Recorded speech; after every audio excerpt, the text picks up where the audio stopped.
Здравствуйте! Сегодня у нас будет такое вот видео, наверное, большое или небольшое, не знаю точно. Вот в обзор у меня попалась вот такая вот бензопила Husqvarna 340-я. Знакомая пила, то есть я ей работал очень часто и очень давно. Этой пиле уже не помню, ну порядка около, наверное, 7 или 8 лет. Может даже и больше, точно не могу сказать. Куплена она была давно, за, как сейчас помню, 16,5 тысяч рублей она стоила. Сейчас такие пилы серии 340, их уже, наверное, нету. За время эксплуатации было заменено несколько шин. Про цепи я вообще молчу. Также меняли звездочки вот здесь внутри. Один раз менялась свеча, и один раз менялся насосик нагнетания масла для смазки цепи. Вот так вот. По какой причине она на этом столе? Как мне сказал тесть, она перестала заводиться. То есть что-то не заводится. Все, вся причина. Больше никакой информации я не знаю. Поэтому сейчас буду сливать бензин. Сначала откручу крышку, посмотрю свечку. Ну, в общем, буду разбираться, что к чему. Так, для начала, наверное, посмотрим. Бензина целый бак. Посмотрим, что у нас тут масло есть. И попробуем ее завести. Может, не все так печально. Так, где нам встать? Здесь.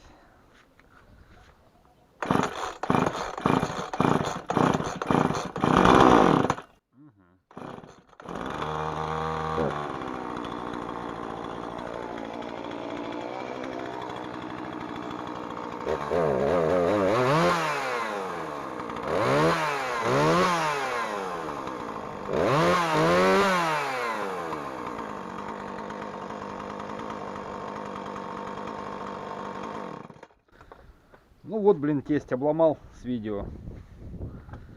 Что у него там, как она не заводилась, я не знаю, но у меня все работает.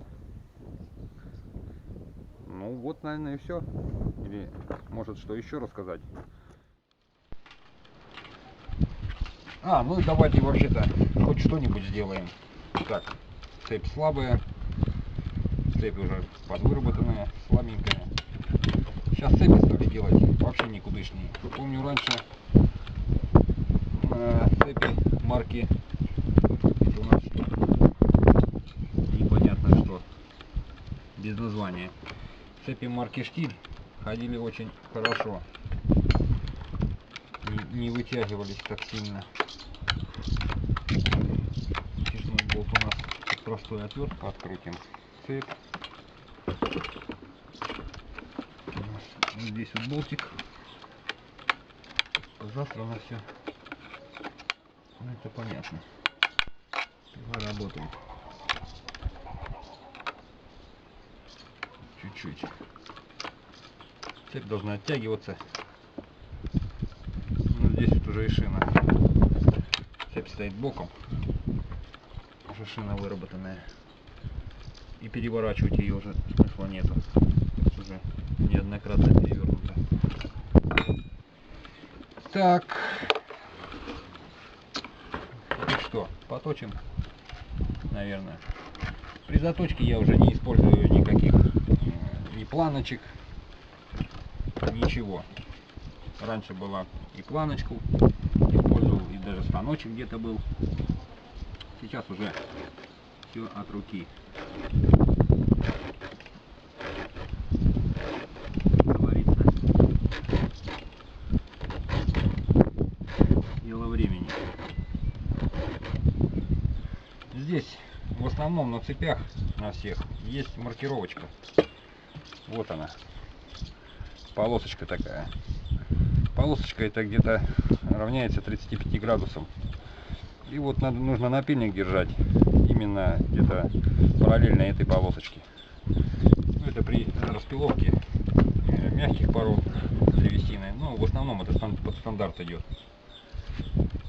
Если распиливать твердые породы, это как дуб, ясень, то угол нужно немножко изменить, сделать его более тупой.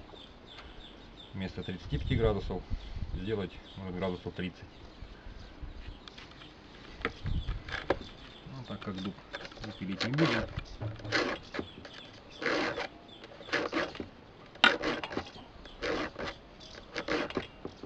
Напильничек уже старенький.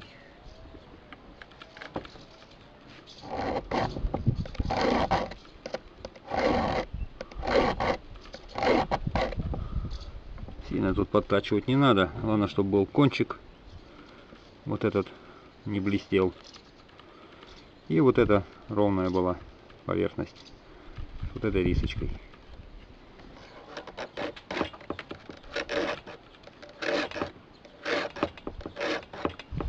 Ну, давайте еще раз попробуем, я не знаю. Здесь.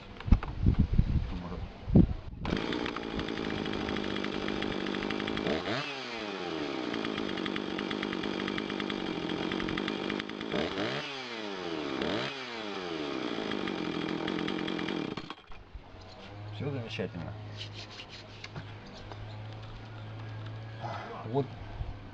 Вот такие вот истории у нас бывают. Ну, на этом, наверное, все. Подписывайтесь на канал. Ставьте лайки. Всем удачи!